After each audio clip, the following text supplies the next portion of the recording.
I didn't see any birds around the old bird feeder, and looks like Mr. Squirrel is at the bird feeder.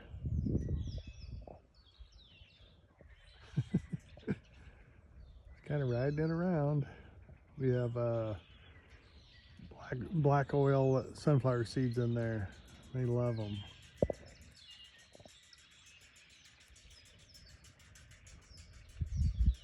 They're pretty cool. We don't mind that the squirrel's over there.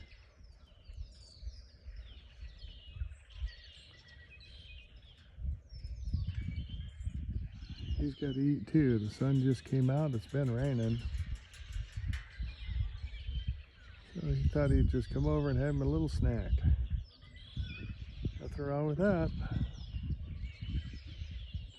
Enjoy.